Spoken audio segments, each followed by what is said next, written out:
Muy buenas a todos, sean bienvenidos una vez más a Sugi Juega. Hoy vamos a hacer un video diferente. Esta va a ser la primera Sugi Review, así que ténganme paciencia si no queda tan pro como las reseñas de otros canales dedicados. Le voy a dedicar esta reseña a Action Verge, el juego que acabo de completar.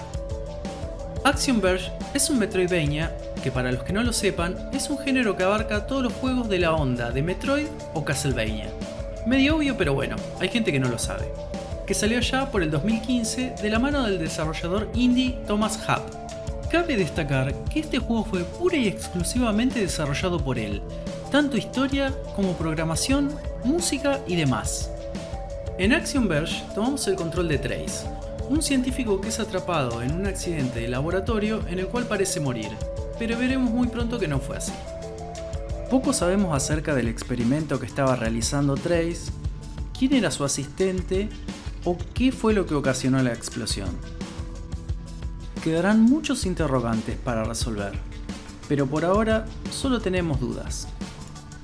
En el comienzo, nos despertaremos en un mundo donde una voz nos guía hacia una habitación donde recogeremos un arma y nos dice que tenemos que escapar antes de que nos encuentre. ¿Que nos encuentre quién? ¿Hacia dónde escapar? No obtenemos respuesta a ninguna de esas preguntas, solo sabemos que tenemos que huir.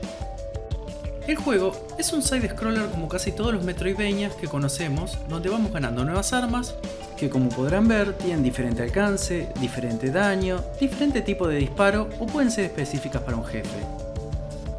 También power-ups y nuevas herramientas que nos permiten acceder a zonas previamente inalcanzables.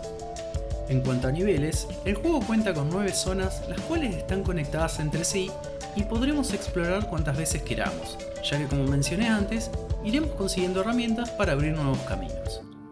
Cabe destacar el trabajo que puso el desarrollador en este juego, el detalle del diseño de los niveles, cada uno con sus enemigos y jefes, la variedad de armas y los fondos, absolutamente todo hecho en un pixel art que nos traslada a la época dorada de los juegos de este estilo.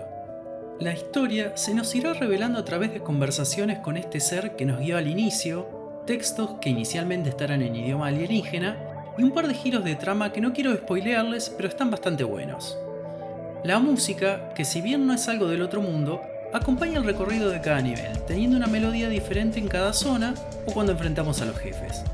De nuevo, hay que resaltar que toda la banda sonora fue compuesta por el desarrollador, así que aplausos por ello.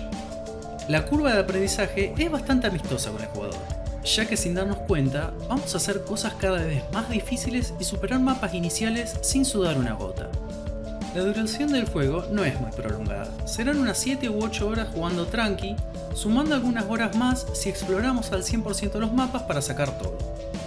Puedo agregar que el final deja el pie para una secuela y, según estuve averiguando, hay una planeada para 2021, así que estén atentos a las noticias del juego.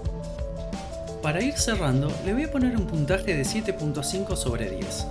Cumple con todo lo que ofrece el género, y si bien no agrega mucho a la fórmula ya conocida, ¿para qué cambiar algo que ya funciona correctamente, no? Es atrapante e invita a que revisemos los mapas de pies a cabeza, ya que es muy satisfactorio ir consiguiendo nuevas armas y power-ups. Además, la historia nos empuja a continuar para ir descubriendo más acerca de cómo Trace terminó en ese planeta, que claramente no es la Tierra. Hace unos meses el juego fue dado gratis en la tienda de Epic Games y si no, el precio es súper barato. Si están viendo esto desde Argentina, les cuento que en Steam se consigue por 225 pesos y probablemente baje a menos de la mitad en las ofertas estacionales. Así que, si tienen tiempo, denle una oportunidad.